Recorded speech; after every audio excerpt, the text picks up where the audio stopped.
In my last video, I spoke about the cautionary tale of how the West helped create the monster that is now Iran. It was a story of democracy suppressed, a dictator imposed upon a people for decades, creating a pressure cooker of resentment that eventually resulted in an Islamic revolution. Millions radicalized, a region completely and irreversibly destabilized. It was a disaster for everyone, for the West, for the region, and in no small part for the Iranian people. So what if I told you that we're potentially making this exact same mistake again, just somewhere else? Except in this instance, the consequences could be catastrophic. We need to talk about Egypt. Now, the biggest recipient of US foreign aid since the end of World War II has been Israel. That's not going to be a huge surprise to any of you. But what might surprise you is that the second biggest recipient of US military aid throughout that time has been Egypt. And that's despite the fact that Egypt hasn't been at war with anyone since 1973. And that last war in 1973 was against Israel. Since 1978, the US has provided Egypt with $50 billion in military aid and a further $30 billion in economic assistance. So the obvious question is, why? It's got nothing to do with any threat against Egypt. It's because of the perceived threat within Egypt.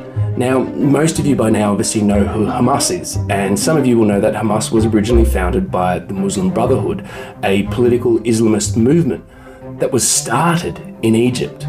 Its goal was to create an Islamic caliphate across the region, ruled by Sharia law, an end goal that would require the overthrow of monarchs and dictators across the Middle East. It's no surprise then that the Muslim Brotherhood is designated a terrorist organization in Saudi Arabia, UAE, Bahrain, even Russia. You can actually trace the origins of Al-Qaeda and Islamic State to the establishment of the Muslim Brotherhood because they share this fundamental goal of establishing this pan-Islamic theocracy, a successor to the medieval Islamic caliphates. Now, the Muslim Brotherhood has been banned in Egypt for decades as military dictator after military dictator recognized the threat that it posed and brutally oppressed anyone involved in the group. Yet, come 2012, during the Arab Spring, and Egypt finally had its first ever democratic elections, the Muslim Brotherhood won. And needless to say, this made not just the West, but the entire region really uncomfortable. Because the last thing that a prince or an Emirati wants is an alternative system of government that might appeal to their highly religious population. Now, Egypt is the most populous Arab country by some margin. There are about 113 million Egyptians, which accounts for almost a quarter of all the Arabs on the planet. What happens in Egypt has unavoidable ripple effects across the Arab world.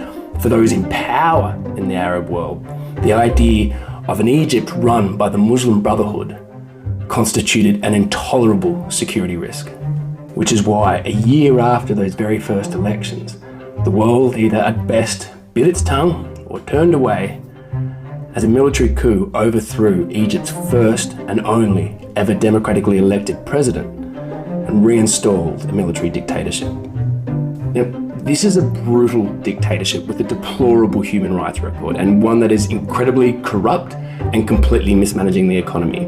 As the Egyptian people are struggling in inescapable poverty, the military is actually spending $60 billion building a luxurious new administrative capital in the middle of the desert. This is money being spent while the Egyptian government grapples with debts of over $170 billion, along with a spiraling Egyptian pound. Yet somehow economic calamity is being avoided, for now at least, mainly because the Saudis and the Emiratis are continuing to pour billions of dollars into questionable investments in Egypt with one aim in mind: keeping Egypt's military dictatorship strong. Why are they doing this? They fear that without a military dictatorship in Egypt, the Egyptian people will inevitably rise up and demand this Islamist alternative to military authoritarianism. Not only would this potentially destabilize the region, but it would mean there would be an Islamist, anti-Western government controlling the Suez Canal, the choke point where 30% of global shipping trade goes through, including a lot of the oil that makes these Gulf states rich. If the Suez Canal was to be shut down or restricted by an Egyptian government hostile to the West, the consequences for the global economy would be massive. And then there's that little issue of Israel, a country that Egypt has gone to war with many times over the years. Now, an Egyptian government that is at the very least sympathetic to Hamas would still pose an existential threat to Israel and likely lead to another regional war. And that's not even considering the implications for Sudan, for Syria, for Yemen, that the list goes on. So how do we avoid this scenario? The reality is it might already be too late.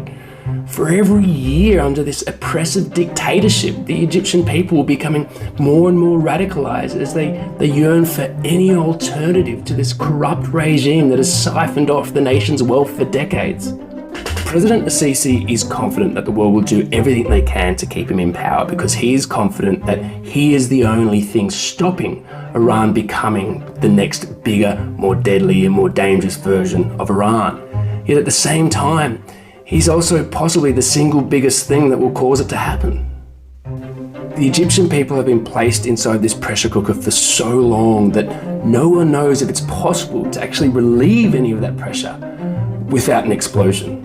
So the West, the Saudis, the Emiratis, and the Israelis continue to put their faith and their money in a brutal military dictator because the alternative is almost universally accepted to be far worse.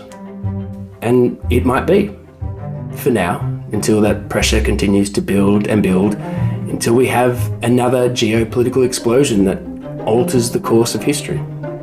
It does seem a matter of when, not if, this is going to happen, unless an alternative solution is provided to the Egyptian people. And what that looks like, I just can't really imagine. It's difficult to imagine Egypt morphing seamlessly into a secular democracy, and that's the problem.